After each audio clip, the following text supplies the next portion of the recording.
There we go. So good afternoon, everyone. Welcome to the Germinator. My name is Dr. Alon Eisenstein. I'm Assistant Professor of Technology Entrepreneurship at UBC Okanagan School of Engineering. For those of you who are joining me for the first time, this is just a quick, context for the Germinator. The Germinator is runs as a guest speaker series every other week.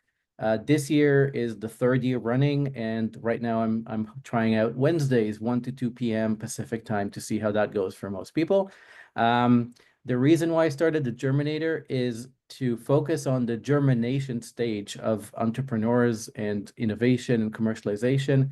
And the cool thing about germination is it's usually hidden out of sight. It's the time where things are happening internally and we have to kind of sit still and wait for the right timing to sprout out of the ground and start growing like a big plant.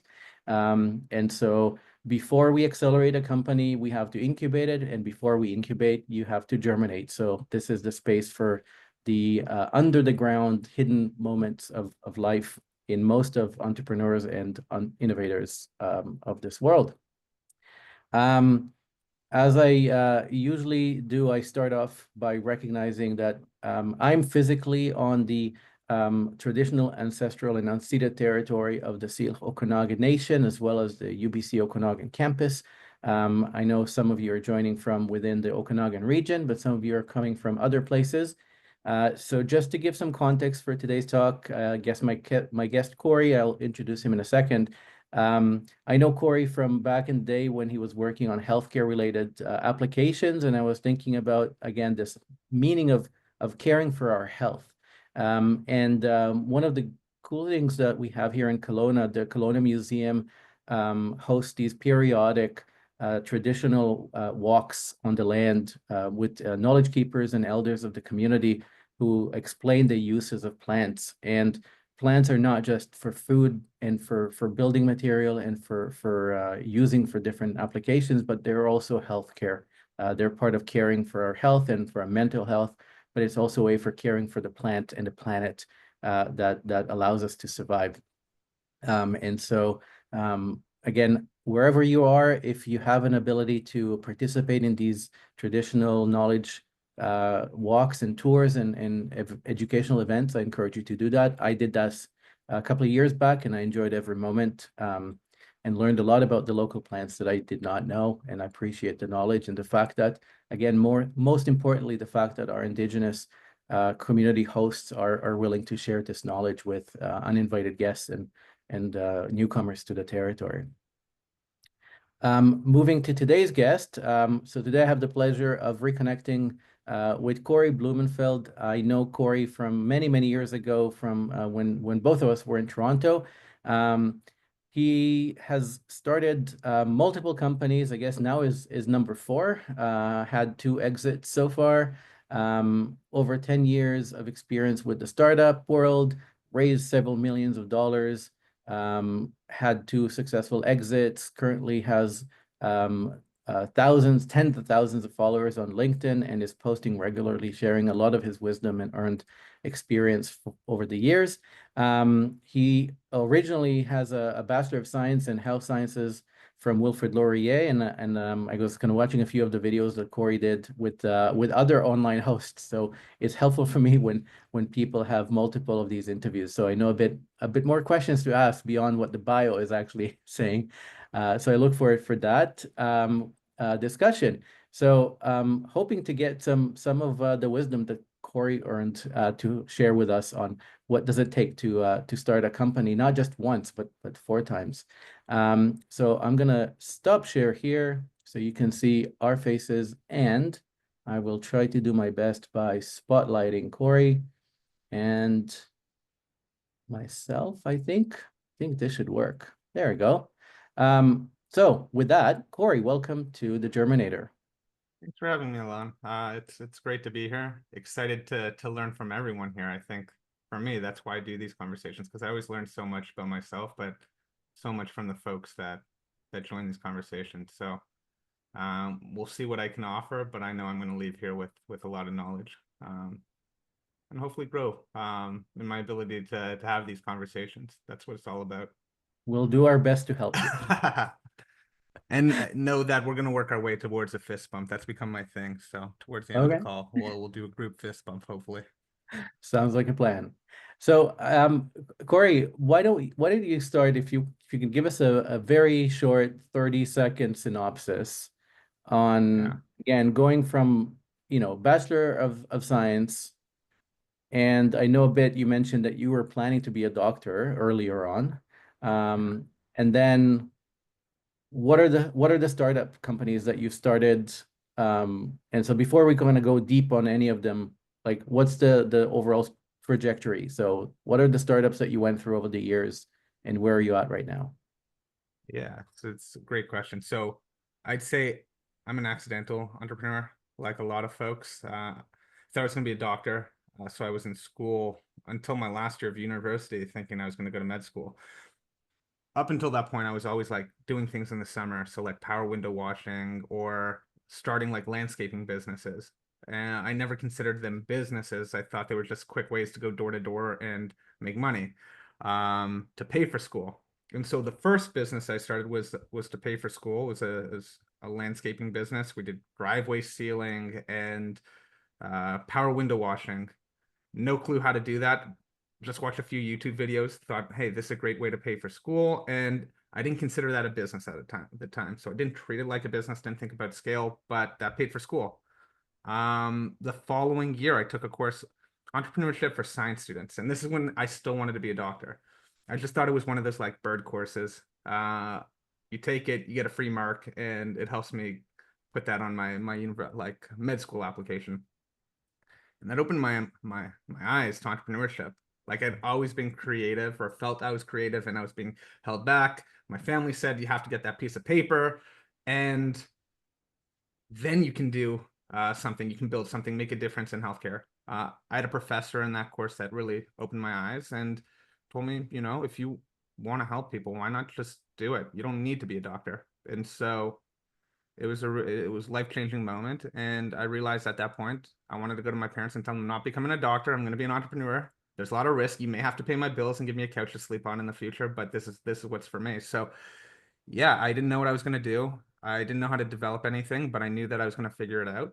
So this is actually where we met when I was germinating as an entrepreneur. I signed up for a master's at the University of Toronto, and so I had my first startup under my belt, but it wasn't a startup in my mind. But later on down the road, it became one. So within the first week, did a hackathon and I found my team. And I was like, this is my opportunity. Let's go and build this.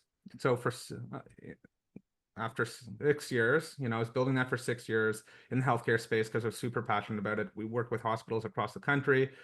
And I consider that my MBA because I knew nothing about business and I learned so much from that. Um, and we built a patient education app, launched it with hospitals across Canada, wound up exiting that 6 years after. Towards the end, I was saying to myself, oh my God, I have my MBA now. I need to do this all over again. I've made so many mistakes. I wish I could start again. And when I exited that, at that point, I really loved travel and I liked healthcare. So we wound up building this company called Caribou. It started out as a medical tourism business during the pandemic. Well, right before the pandemic, then the pandemic hit, and it turned out that people aren't going to travel. Men are especially not going to travel for hair transplants to Turkey during the pandemic. So we quickly pivoted, and we found that um, when you're thinking about healthcare, it's not the disease that most people. This business was focused in the US. So first one Canadian, the second one US healthcare. Uh, People weren't too concerned about the condition or navigating the healthcare system. The question always came down to how much is this going to cost and what's going to happen with my family. As we had more conversations, we realized that conversation was meant to be happening with the financial planner and the financial advisor. So we decided to test that out and build a platform to help financial planners analyze their healthcare costs. And for 3 years, we built that out. I exited that business. The business is still going today, but we helped hundreds of Americans, maybe thousands at this point, really analyze their healthcare costs, find better options, and we saved them millions and millions of dollars doing that. So that was my third business. The fourth one, I would say we're in the germination phase. And again, accidental. I knew that I was supposed to be putting myself out there as a founder, but I never did that. I always took a back seat. I let other folks kind of take control. So my first business or the second business where we met each other, I let my co-founder take the CEO title. My next business, I decided to be co-CEOs, but I always wound up giving control away. And I guess that had to do with my confidence. And I knew when I left the last business, I really needed to work on that. I needed to do more of these talks. I needed to create content. I needed to share my experience to really become the leader that I was meant to be. And in doing that, I started to really, people started to reach out. I started to really find success in that. So I brought in some VAs to help support me. People started reaching out to me, asking me about my process. One thing led to another accidentally. People started asking me, how was I building out these systems to build my brand so quickly? How was I running my team of VAs? And yeah, long story short, accidentally as a side project, but it's starting to really take off. I built a business where we help people build out their systems, their operations, and execute on that with a team of uh, virtual assistants or remote workers that can support you in executing and running your business operations. So that's been a lot of fun. And everything was accidental. I had no experience before I started. I just learned on the go and figured it out. Every single one of them. If you're looking at US healthcare, Canadian healthcare, building apps, no experience before that. I know that was longer than 30 seconds, but it's hard to fit 12 years into 30 seconds. That's fair. I'm not gonna hold that. Um, so in my brain, because and as you know, I teach entrepreneurship at UBC. I think you hit on so many of the things that we talk about in class, and I'm not well, let's put it this way. I'm not gonna pat myself on the back and inflate my own ego and assume that just because I rationalize and talk to students about this in class and explain, like you said, build your systems, what does it mean? How do you go about this? That it's the same as actually living it and doing it Yeah. day in, day out. And so I want to kind of roll back the time and go back to your entrepreneurship course. And maybe that's a good place to start. I mean, in hindsight, the experience as a student in taking a course and hearing about all this, and now 12 years later or 10 years later, you've done it multiple times. How big is that gap, and what's that difference between sitting in the classroom, taking an entrepreneurship course, going through the motions, kind of theoretically or virtually, and then living it through multiple times? I mean, what they don't teach you in class is what failure looks like. You learn how to commit. You learn that experience is so important because you also learn that, when you're having conversations, there's business deals on the table that, nothing is real until it's actually real, right? So you get excited a lot easier when you're just starting out, right? Someone's like, "Oh, I want to work with you," and you're like, "Oh my God, I have my first customer, but nothing signed, no money is in the bank." So you learn that. You learn about focus, like extreme focus, right? Yeah, early on. And this is not everyone, right? There's probably like the outliers but early on, everything is like, oh my God, there's an idea. Oh my God, we got to do this today. We got to do that. So that was one real big takeaway as well, that, it took me this long to really understand how to set priorities, how to really hyper focus on what's important. I think the other thing is working with people, like your job, my job at least. And you'll see that I speak about my experience. I don't tell people what they should do. It's hard for me to do that. And if I do, I apologize. Um, my job is to manage people and help people reach their potential. And when you're first starting out, you're really focused on you. How can you be better? How can you grow? And for a lot of businesses, and at least for me, like my job over the last 10 years has always been focusing on the people. I always found that I never had time to do what I needed to do. It was to focus on building the systems and putting the support in place for the individuals around me. So, I think it's just the trials and tribulations, right, of going through it. A lot of it, it's hard to teach that stuff. It really is experiential. Some people hit it the first time. Some people hit it, I don't know. If you look at Dyson, from the Dyson vacuums, I think he had Yep. like over 1,000 fails. Yep. If you look at Colonel Sanders, I think he was like in his 60s when he finally hit it big, right? So it's that experience of learning how to keep going, to deal with failure, to really know what to expect, to manage your emotions that you can't learn in the classroom. You can only learn by doing and having those lived experiences. Yeah. And one of the things that I really appreciated in your voice, and I've seen a few of your Instagram posts, although I don't have an Instagram account anymore because I deleted that one. But I've seen some of your posted videos, and even now, your response. I really appreciate the extent of humility and how, again, you're not imposing your view on everybody. You're just saying it's just me. I'm just doing my thing. I'm just sharing with you what I do. Um, and in the context of a current political reality and the hyper focus of the hero complex of those in power, and they tend to very much lack humility. Um, how important was it to you to keep yourself humble? Again, because I think you've never had your own thing individually. It's always been a team, right? So Co-Health was a team, Dash MD was a team, Caribou was a team. Um, I guess how important is it to keep yourself humble in a team-based environment like a startup? And how do you do that? Like, how do you not let it go through your head?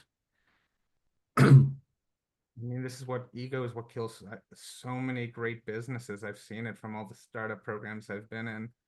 Um, and I think being around that, for me, I really focus on being self-aware, spending a lot of time reflecting. Um, Look, you hear the success stories. It's over dramatized on TV. You watch all like these crazy founders that made it big, and how like how much attention does Elon Musk get, and we focus on that. But for the majority of folks that are building a business, that's not the path, right? So I think And maybe just for there's clarity, yeah. Elon Musk is not a founder. He joined all the teams that already existed, so he never actually started any of those Try companies. telling that to him, right? No. um, but I think you're right. Like it's the great founders bring people together, at least for me, that I've noticed they really do a good job at bringing people together and pushing them towards a North Star. So, there's nothing worse than when, and I write about this a lot. It's you're building something and just everyone's not aligned. Everyone's moving in a different direction. People are unhappy. It really it takes an army, and that's what I'm learning kind of with the VA thing. Like it's been 4 months. We have over 20 individuals that we're working with. We don't have a website. We have nothing, right? So everything I've learned in the classroom about like promoting a business, putting a business plan together, having a website, listing it like on LinkedIn. No, nobody would even know I have this going on. And the only reason it's working so well is because of the team. It's just me. I'm like as the founder, but right now it's pretty much automated because I've empowered the people. I've learned to delegate, right? That's a huge skill. Like that's the word of 2025 for me. Last year was thoughtfulness, like being thoughtful. It really makes the difference. But delegation, like trusting the people that you're around. And as at least for me, I've seen how much farther I get when I can trust the people around me, right? No one's competing with one another. They're working together as a team because everyone has trust.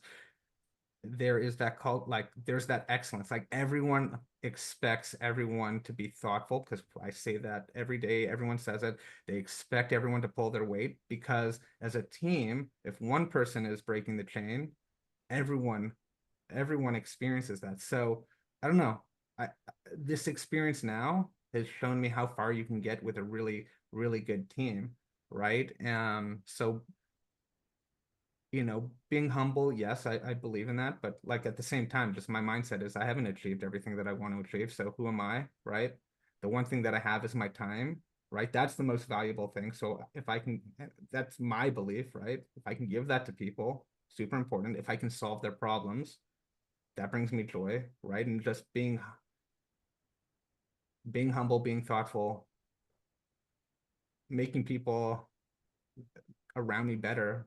It's kind of selfish in a way, right? If you think about it, that's what brings me joy. So in a way, it's like I'm doing it because it does give me dopamine, but at the same time, I think it's what pushes teams and pushes the business forward. And these are the mistakes that I made in the past where I wasn't doing enough of that. So now I have the ability to control that. And so I'm focused on doing that because I see the outcomes of it.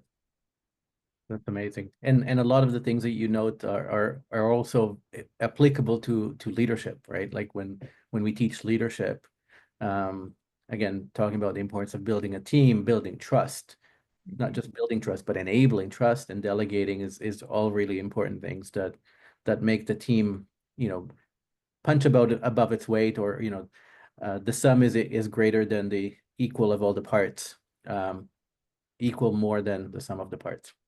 Um, I wanna maybe pause here because it's already close to halfway in our chat, and see if anybody has any question they want to ask you, because I can ask a lot of questions, but I know other people are curious as well.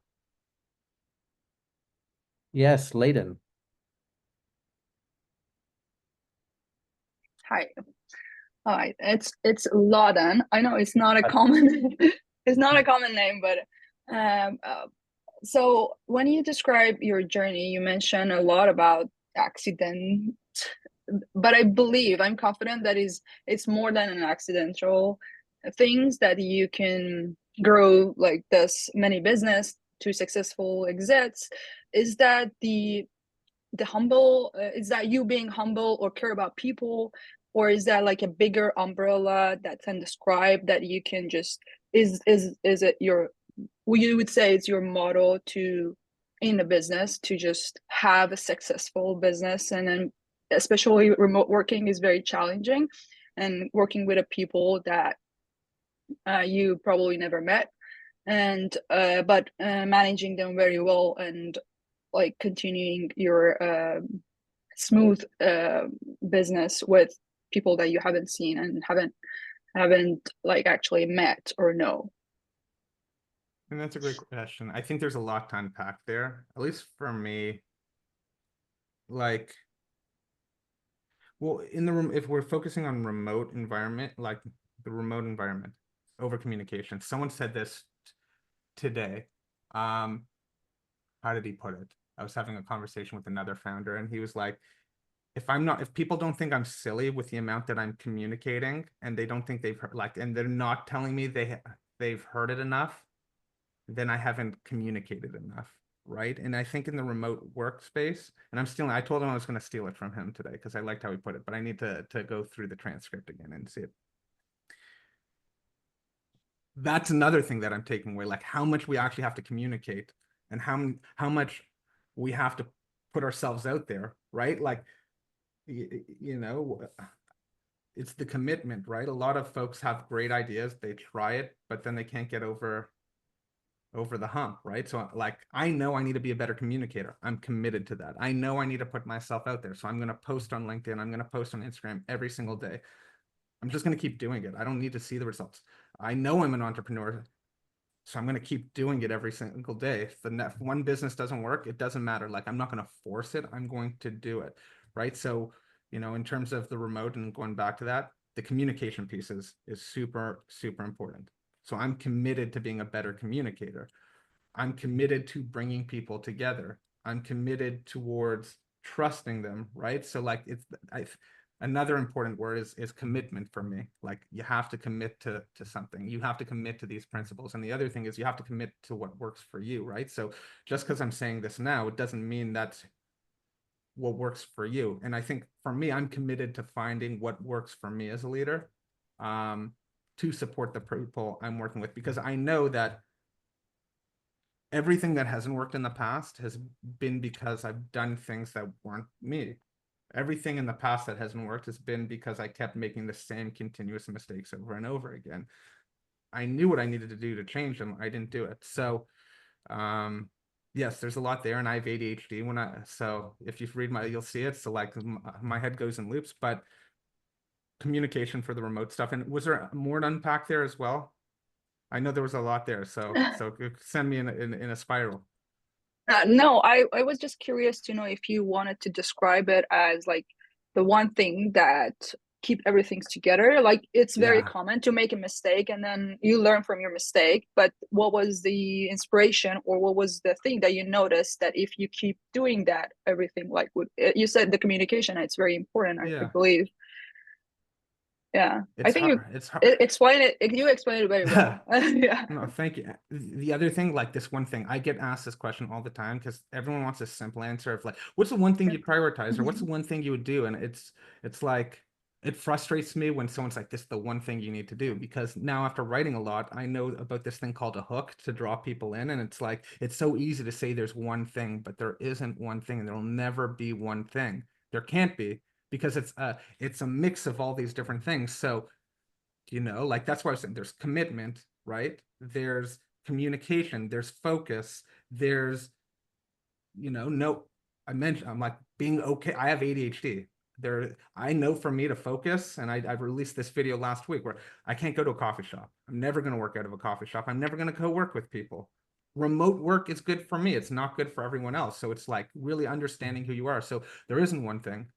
There are many things, right? Like thoughtful, commitment, all that. Those aren't one thing. And when you break them down, there's even more that goes into it. So there will never be one thing, and I can never answer there's just one thing. It's just a mixture of all these things that work for me. So if I'm saying what's the one thing you need to figure out, it's what works for you. What's the system you put in place, which is a mix of many different things, right? But only you can figure that out. And so that's what the one thing I would focus on. It's what is that system? What works for you? And it's going to be a variety of different things, but you're going to need to be focused really on answering those questions to put that in place. Awesome. Thank you. Yeah, no worries. And I think there was another comment that started the question was about, are you truly an accidental entrepreneur and accidental success? And I know that, you kind of presented this to say everything happened kind of by accident. I wonder, and again, considering the pathway you took, right? Because you did make some decisions on going from your Bachelor of Science to a master's in health. You did decide to go to a hackathon, right? So you make these small decisions that gave you different inputs. I wonder if I'm going to give you maybe a different example or a framework, and I wonder if that resonates with how you feel about your experiences. There's a concept called planned happenstance, which kind of says that, if you create the right conditions for the right people to be and engage in the right experience, things that you didn't plan just happened. And so we kind of call them a coincidence. But we did plan those experiences to happen and to attract the right type of people, type of thing. Any thoughts on, I guess, in this way? Does that make sense? These are the conversations I like to when I talk to you about reflecting, right? Like what it makes me think of is this individual that I've been working with over the last little bit, and with the team, right? I was joking around with them. We fired her from 2 client accounts. I fired her off of my own client account. But it just came down to putting her in the right situation to succeed, right? There was a task she was doing that wasn't her, like, it just didn't vibe with her. And then we found something else and she's crushing it. Like, she's doing a really good job. So I think when you do put people in the right scenario, when you really help an individual or yourself unlock your skills, right? I didn't think I was meant to be an entrepreneur. Nobody said that to me. Nobody used the word entrepreneurship in the household. It was just, you have to get that piece of paper. You have to do it. Finally, I was in a scenario where I felt like I could finally be me, right? I took that course and it was like, you could be creative. You don't have to be a doctor. There are no rules. You ask my parents what, like, on my tombstone, they joke around what it's going to say. Like, I can do what I want. There's no rules. right? And you know, it's putting people in the scenario. It's being put yourself in the scenario. That's what I found works best. So sure, is it accidental? Maybe not, but it's also, I found something that really aligns with what I feel like I'm good at. Like the LinkedIn stuff, for example, I was never a writer. I felt like I couldn't write. I just stayed away from it. And now people read my stuff. And so before I used to say I suck at this, but people are still reading it. I feel like I'm a writer. I put myself in a situation where I could unlock some potential. So yeah, we have to go looking for those opportunities. I think, you know, there was a founder that once told me, what makes a great entrepreneur? It's people that can, you know, they know how to spot opportunity and put themselves in the right position to unlock that opportunity. So you do have to put yourself in the right position, but then the other thing is you have to be ready to put yourself in that situation, right? So maybe I wasn't ready. You can't force a person to be in a scenario or in an environment where they're gonna succeed if they're not ready to succeed in that environment as well. So there's that caveat. Yeah, absolutely. I have two other points I'm gonna come back later, but I see Mehdi has his hands raised, so I'm gonna let Mehdi ask his question, and then we'll come back to that. Yeah, thank you. Cory, thank you for sharing your journey. It's very fascinating. But I want to learn more about your experience in managing gnomes, or how I would say that, how you can control your mental health in crisis or something that's not going well. Yeah, it's actually that's how I got into entrepreneurship, right? Um, I'm a very open person. In my last year of university, there was some stuff going on at home. I was struggling to keep up. My grant funding was pulled all of a sudden because a form wasn't filled out, so I was just removed from all my classes. Right, this was my last year when I really needed to step it up and start focusing on the MCATs. And it just, I was struggling. Luckily, I had a good support system in place, but I found entrepreneurship, right? And it wasn't forced. Like I finally, being a doctor felt forced. Like the idea of it, the amount of work that needed to go into it, it wasn't easy for me. I've started using this thing where it's like you need to find your easy. Things become a little easier. It's not, doesn't mean it's easy for you to do, or other people might look at it as it's hard, but it's your easy. It's just like you're in a state of flow. And I found entrepreneurship and all that mental stress that I had prior to, like when I was trying to be a doctor, trying to keep up. It was just like, it felt like I was just I was flowing. Like this is what I was meant to be doing. It didn't matter. There was no pressure to do it, even though to most people they're like, well, you're like killing yourself to do it. It didn't feel like that. It was my easy. So I think when you really find that easy, like your easy, the societal pressures, the pressures that are creating those stressors, they don't disappear, but you get into a place where you're happy with the decisions you're making, right? So it really depends. You also have to be ready. I keep using this, right? Like there's no simple answer, right? To this. Sometimes you're just not ready. And I think the other thing is admitting when you're not ready. Like I also write about this too. Like I had a conversation with a friend, and they were telling me like, can you just tell me that I'll be fine, that I'll be okay, that I just need to do this? And it's like, I can't tell you to take action. I know you have everything that it takes to take action as another entrepreneur. You have all the skill set, but you have to be ready. Like, you know what, most people know what they need to do, but they're not going to do it either, right? If they're not ready. So anyways, long-winded answer. When you find something that's your easy, at least for me, when I found my easy, that sense of fulfillment helps you push past the challenges that a lot of times, at least I was experienced, and I've experienced this every time you start something new, right? Every time you're looking for the next thing to work on, you experience this doubt. So I spent a lot of time writing on this specific topic as well, because you know, I'm not the only one that experiences it. So your question's valid, and there's no simple answer to it. But if you have an open mind and you really put yourself first, sometimes these things you can find that fulfillment. I find this, really, really, illuminating and on point. And maybe I can share, when I start my entrepreneurship class, I give my students 2 books as anchors of thinking about the world. And one of them is called Grit by Angela Duckworth. And it's interesting because she spent a lot of time studying grit and trying to understand what grit is and what makes people gritty. And one of the things she made as a comment is essentially paraphrasing what you just said, which is people who are gritty, it's not that what they do is not hard, but the hardness is not associated with a negative experience. It's associated with a positive experience. And so maybe, and I could see you're going back to saying it's easy for me, but it's hard.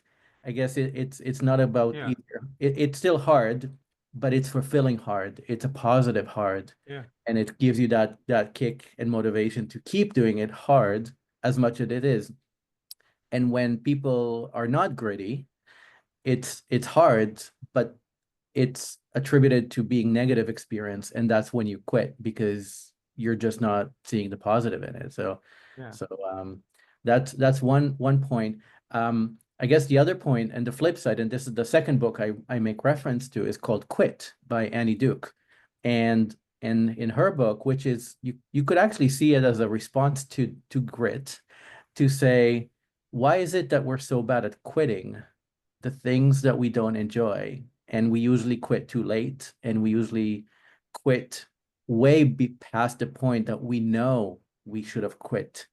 And maybe kind of flipping it back to you, I guess you kind of mentioned how you felt locked in the path of being a doctor or a lawyer or an accountant. Well, in your case, a lawyer, a doctor. But there's also the other thing, which again, going back to the exits that you had, I mean, when you leave a company, whether you sell it or you walk away from it, you're essentially making a decision to quit. What, in your experience from these experiences that you walked away from something, whether again, selling or leaving or even just pivoting from being a doctor or pursuing doctor to be an entrepreneur, what was that like? Like, were they the same? Did they have different, like, did you feel differently about these different exit points in your experience in your life? Yeah, I mean, that's a great question. As you're saying it, I'm reflecting on the feelings, and I feel like starting where I am today with how I think about quitting, because this is something also that I've written about. And I think something that I've learned over time, is to remove excuses, right? And when I say remove excuses, I used to have this mindset where it's like I could do everything, but right. And now I know the value of my time. So there are things that I'm going to be better at. There are things that I'm going to like excel at. And so because I know the value of my time, it's easier to quit or say no to things. So when I think of quitting, I think of the power of saying no, right? And earlier on, I said yes to everything. I was hopeful things would get better, right? And I would prolong that feeling of that awkward conversation of quitting or saying no, right? Or I would have an excuse, yeah, but I'm just not like coding. Everyone's like, you could learn to code. Yeah, but maybe I could do it. It's like, no, I probably could do it, but I'm not going to be as good at it as someone else. And it's just something that I don't want to do, right? And like admitting I don't want to do it. So if we're thinking about quitting the businesses, right? The CoHealth, DashMD, that was 7 years of my life.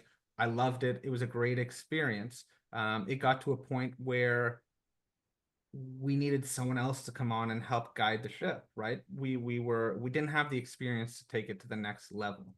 And sometimes you have to realize that, like, it was my time to leave. I had all this experience. I was I knew how to germinate. I knew how to hatch.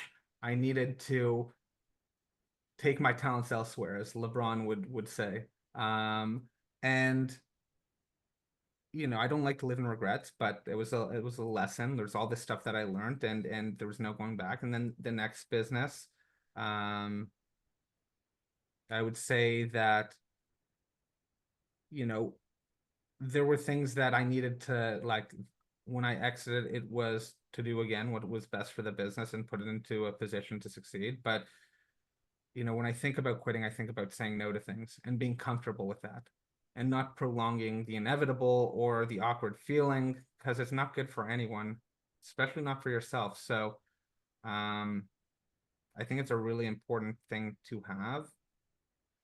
Try saying no more often, right? Trying to figure out, actually defining what the value of your time is worth. Like I've seen some really good equations. I think Alex Hormozy has something on this about the value of your time. There's Sabri Subi that also published this in his book. He's a marketer out of Australia. And when you know what the cost of your time is, right, it's easy to say no to certain things when you can prioritize. Like, this is the other thing that I've learned over the, like, what is actually the definition of urgent? What is the definition of a high priority? Anything else that's not a high priority and not really going to move you personally forward or the business forward, it's now's not a good time. I can't spend time doing that. And you can be respectful with how you say no, but quitting is the same thing as saying no. And sometimes it makes sense to quit either while you're ahead or quit on something that you can't commit to. That's the other thing. If you can't commit and you're doing it, it's kind of a waste of time in a way, but it's also limiting you from the other stuff that you could be really focusing on. So yeah, there's a lot to unpack here, but I think it comes down to saying no and learning how to say no as an human. Yeah, I don't know if you know the story of was it Flickr? Flickr. You know how Flickr was created? I think it was Stuart Butterfield. I think he was on a mission to create the most engaging online video game, and developed the most amazing platform and got people to try it out. And then they were just about to launch, or they just did a soft launch or whatever, and it got people going on the platform, right? They started playing the game, but when he crunched the numbers and saw how many people actually went on the game, how much time they spent playing in the game, and how fast they left, he did the numbers and says like, yeah, this is not viable. And so literally the day after they launched, he goes to the investors, say, sorry, folks, we're quitting. It's not going to work. It's not worth any more days, right? And then so Flickr was a platform they developed in-house just to sharing pictures with one another, developing that game. And so when he had all the investors, I said, well, do you have anything else that might be useful? I said, well, we have this tool everybody loves using. And so they launched Flickr. So saying no, like you said, like when you know what your time is not worth pursuing something you shouldn't, is valuable. And on that note, I'm grateful you choose to spend your time with me and the audience here for this hour. So thank you for that again. Omid, I see you have your hand raised. Hey, thanks, Cory, for sharing your experience. I think I was just gonna ask you about when is it that you stop chasing some leads in your entrepreneurial journey? Let's say you're in this space, you have all these leads, you want to take A, path B, but sometimes it comes to a place that, like, personally, I feel like with my life decisions, basically, it's like you don't want to push it.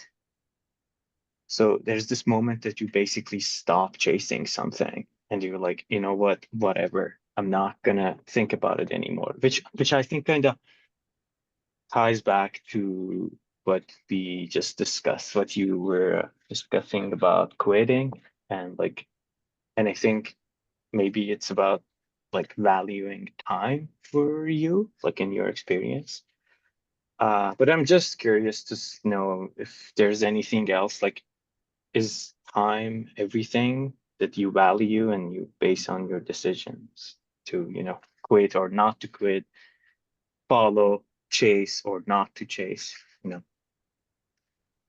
Yeah, no, great question. Also something that it's something like, there's probably, it says a couple hours we could, maybe days we could talk about it, right? Because it's very philosophical. But, in terms of chasing leads, time, I would say, is my most valuable asset. It's not the only thing, because there's certain things that I'm just like, I could do this for hours and get lost in the moment.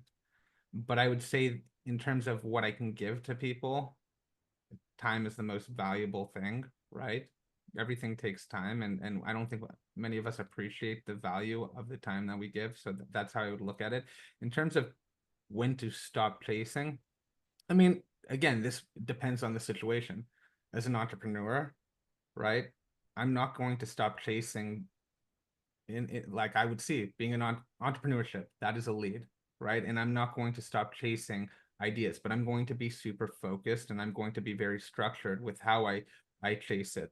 I'm going to focus on setting up hypotheses. I'm going to focus on tests. Like, that is something that I've learned over the years, right? It's like everything is a hypothesis. That's how I think about it. Everything's a hypothesis. And when you set those expectations with your team, like, you don't go running to them and say, we have I have this lead, this idea, and we're going to do it. This is a hypothesis. We're going to give ourselves this many days. We're going to test it, and we're going to see where it goes. Setting those expectations, over communicating that, right? If we're talking about clients as a lead or customers as a lead, right? I mean, again, it comes back to time and your approach. There's many different approaches to how you can chase a lead for business. But maybe let me clarify. When you're talking about a lead, are you talking about an idea? Are you talking about a client, or just leads in general? I think I'm more talking about client. Yeah. Because there's this moment when you're like, should I do it? Should I reach out again? Or basically, you know what? It's like it's those moments, basically. Yeah. Yeah. It really depends. If we're talking about clients, it comes down to how big is the market, how many leads are in that space. It's can you be thoughtful and find a different way to approach them, right? So, okay, if I can't get access to this person by directly reaching out, who do I know that can give me access? So I think it's about getting creative. Like, it really depends on the importance of this person towards, or of that lead towards what it is that you're trying to achieve, right? So I would say that's something that you have to determine how much value. When you're reaching out to someone, it's all about how much value you bring them, right? But then it's, if you're going to continue to pursue them, how, based on the value of your time, and in this case, it's the value to your business, is it worth it to keep pursuing them? And then it's finding other ways to get in touch with them. But if this person it's more of just like, it doesn't really move the needle, then maybe it doesn't make sense, right? But it really does depend on the context and the setting. It feels awkward in a way, right? To say, like, how much value does this bring? And then also flipping the script. Well, if this person's super important, how do I bring them value? But yeah, it depends on, do you have a specific situation or an example without naming names? No, nothing on top of my head. Yeah. But this reminds me of what you said earlier on in this conversation about being, just because there's an opportunity in front of you, you have to be ready for it. And so maybe, again, the question of chasing a lead is being thoughtful that maybe they're not ready. Yeah. And so kind of asking, well, what do you need to show them to help them be ready? Or like Cory said, being creative and not just self-centered about, I want to need this because it's adding value to me. I want to add value to you, but what does it take for them to realize that this is adding value to them, but they're ready for that in that moment? Exactly. I think it's like, are they ready? But then how big is the market? Like, if it's 1 out of 1, then yes, you have to spend all of your time chasing it. Probably not the greatest market to be in if there's just one, but if it's a high, like, big market, tons of leads, where it's like, okay, what I used to do when I was chasing financial advisors, it was like, okay, send one message, two messages, three messages. If I didn't hear back, it was on to the next. Like, it really can, it can be a volume game. It might not. In other industries, when you're chasing a lead, it has to be highly personalized, right? Because the market, it's big enough, but you really need to be personalized and put more time into chasing those leads. So it is really context specific. One out of one, I guess all of your time has to go to it. Or if there's like five, then sure, but that market might be hard to compete in. And there's definitely lots of online resources and videos, and I actually use that in my classes to before you make a decision on who's your market, is being honest and thoughtful. Say, well, how big is the market? Like, how many people are there? That is it worth for me? Like you said, if it's just a one-person market, we need to be honest and say, well, this is going to be an uphill battle, because you have to get in front of that one person, and they know they're the only one, so they're going to have more power. But if you're choosing to address a market that has thousands, 10,000s, millions of people, then I guess like Cory said, it's easier to move on, right? Like, you know, you're wasting your time, let's move on. Yeah, context so important, right? Every unique. You learn to spot this. Also, the more mistakes you make, like the amount of time I've spent trying to chase people down or having conversations, it's great. Like, sometimes you just have to have the conversations, and you have to put yourself in that scenario to not do it again. I wrote about this today. Like, you know, it's okay to make mistakes, just don't keep making the same mistakes. So apologize to yourself and then don't make it again. But yeah, the more conversations you have, and I think that's the other thing, it's like the more conversations, right? So the more you chase these people now, right? If you're still trying to figure out who to chase and who not to chase, it's you have the conversation, you learn what not to do the next time, right? If you have enough of these conversations.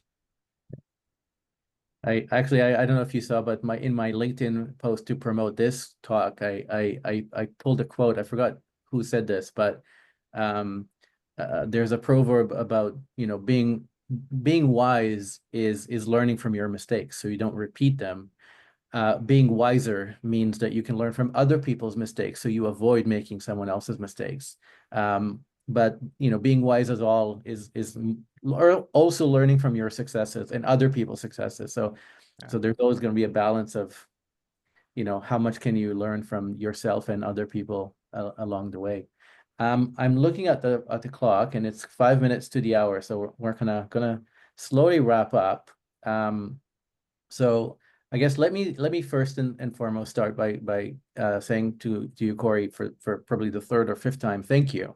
I think you highlighted time so many times, and how much you value your time and time of others. So I value your time, and I appreciate that. It does remind me again, a common wisdom, or maybe it's not common enough, that you can regain practically everything, theoretically speaking, except time. That's the one thing you can never reclaim. I mean, if you lose your health, you can recoup to some extent, depending on the severity, but theoretically, there's always an option to some extent. In time, you never win more time. It's always gone. So it's always binary. It's here or not. There's no recouping.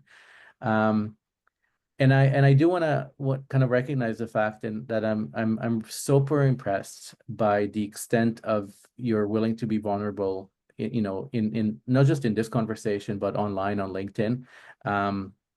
And I asked my students to reflect, and I asked them to reflect after every lecture. And it's uncomfortable, and they hesitate, and they start, you know, being more cautious with reflecting, and they learn through practice to be more comfortable with that. And I usually tell them that I reflect verbally. I don't do well writing reflection. I do well talking. So conversations with people like yourself, or just putting things online and LinkedIn and whatnot. So I'm a big fan of reflection, and I think you're an excellent model for the power of self-reflection and growth, and how it's impactful. So thank you for doing that. And I will definitely send all my students to watch all your videos so they can learn how to better reflect from that. Lastly, and just before we say our goodbyes, I do want to give everybody a shout out in advance of our next speaker. This is Don, and Don is the chair of entrepreneurship at John Carroll University. He's a co-founder of a company called teachingentrpreneurship.org, and they're developing educational content for teaching entrepreneurship, and they're super fun people, himself and his co-founders. And probably the most exciting part, he's literally embracing AI and machine learning in his teaching and pushing the limit on what you can do with teaching well and teaching better in education. And he's written a lot about that in LinkedIn and talks and presentations. So I'm super excited to have him in 2 weeks' time. So if you're available, please join us, join Don and myself and anybody else who's coming to this conversation on how do we revolutionize education through AI.